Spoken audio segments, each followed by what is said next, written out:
Baby, you don't know what you do to me. Between me and you, I feel a chemistry. I won't let no one come and take your place. Hi guys, it's Tyra here, back with another video. And I thought today I would do a relationship advice video because it is Mercury retrograde. I wanted to deeply dive into relationships. I think it's important that we give a little bit more attention to ourselves and check our own personalities, check our own egos. That way we can communicate if we do have to have difficult conversation. Also reevaluate the relationships that we're entertaining during this time. The planet Mercury does not move backwards. Remind ourselves to retrograde back. I heard do the dirty work. I'm channeling as I'm giving this message as always. Sometimes that means bringing up old feelings, old people, old situations, karmics, having to relook at those things.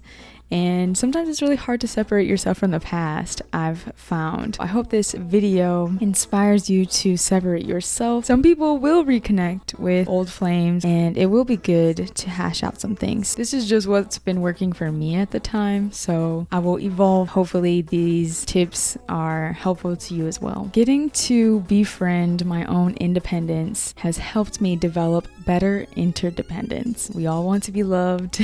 We all want to be validated and appreciated, right? Loneliness can make us feel unloved, especially if you're trying to rewrite people-pleasing programs, surrounding yourself with people that you have to please all the time in order to maintain that relationship. Simply having someone around does not compete with having your own sense of independence. Sometimes you need to be alone. Sometimes you need solitude to really get to know yourself, to develop better habits. Realizing the people pleasing when it's happening, that definitely contributes to us having better forms of interdependence that are supporting everyone involved. Standing your ground rather than standing in fear. When you are stepping out of people pleasing, you fear the worst. You make a lot of assumption. You may judge yourself. Standing your ground, even if you may fear the response of the other person, it's worth it to explore speaking honestly without trying to create an entire debacle, especially if you feel like you can self-validate and validate that what you think, what you mean, what you say, what you believe is valid within you. Speaking your truth should not be triggering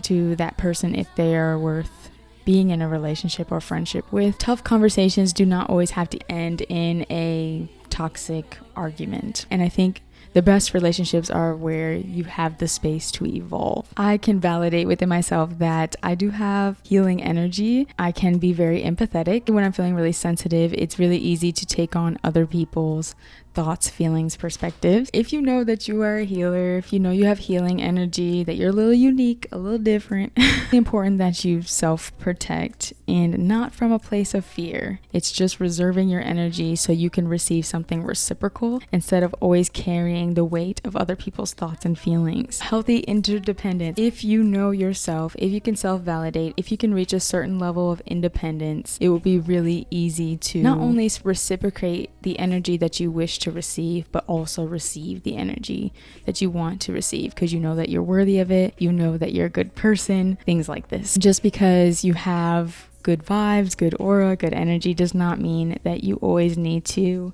give it all away. To remove any false masks. Again, this kind of ties in with the people pleasing. When you're being authentic, you can see through other people's false masks. I do believe like attracts like, so I think that you will start to attract people who are extremely authentic as well. This helps you avoid manipulation. I really love the term gray rocking. It's helped me a lot.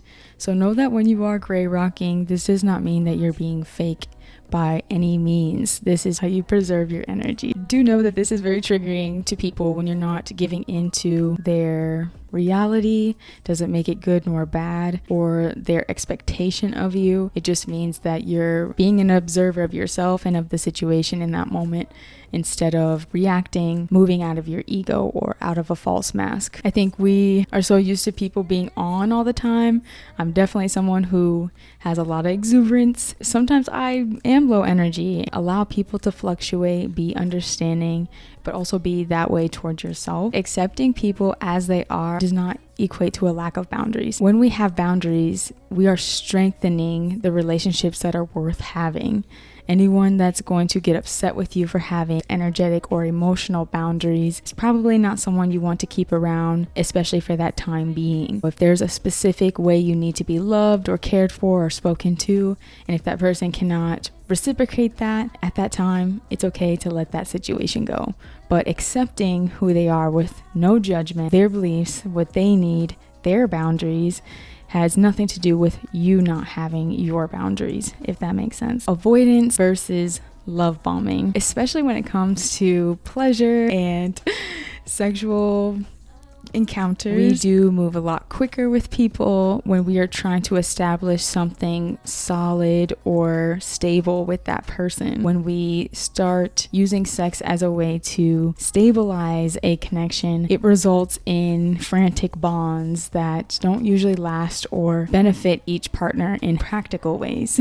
That trickles down into families as well, especially if you're getting pregnant, joining a family unit. Do not use sex as a way to forced stability. That will give a forced connection. A stable connection, you liking that person's personality, their interests, having a similar goal in life. Healthy sexual attachments where we know that we are secure outside of sex. The slower you move, that will give you a sense of security. If they're only seeing the sexual nature and the pleasure that you can give to them, that will also trickle down into family units. So this is why this is important, to build solid foundations. When it comes to romantic connections, perversion breeds perversion. You're subjecting those children or whatever you build, if it's not children, to that same perversion. That goes for avoidance, breeds avoidance. Love bombing breeds more love bombing. Keeps us trapped in this vicious cycle. Heart-centered connections, for me, mean that both parties' inner child feels safe with one another. So if you can't have a platonic connection with that person's inner child, if you don't want to nurture them, if you don't want to care about their interests, really see who they are on a deep level, not just their adult version, ego, their public persona. Who we are in the public versus who we are at home is so different. Cannot meet you on that level. Then you are entrusting yourself into a trauma bond. It probably feels safe, but in actuality is not secure. If you really want to evolve, if you really want growth in your life, it's important that you allow connections in where you feel nurtured, where you feel it's safe to grow. We don't think that these quick validating connections will have any effect on our life besides bringing us loads of dopamine hits and pleasure. We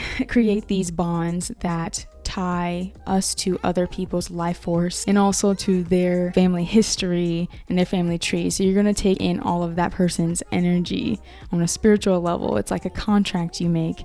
Even if it's a one-night stand, you will have to work through something within their lineage that you've then bonded yourself to. That can be costly. A lot of people you'll see get into relationships and they start to go on a downward spiral. They're more depleted than usual. Definitely affects your energy and your spiritual well-being, but also can affect your health. If you have a lot of self-trust, that will teach you to have faith in your circumstances and within your reality. There are connections that will want to hold you into a false sense of reality where there isn't abundance or life is replaying your traumas, living in fear. So if you have those types of connections that you are still clinging on to, you will live in that constant loop. Put yourself out there, meet new people, allow yourself to shine, have a vision in mind that you're trying to create.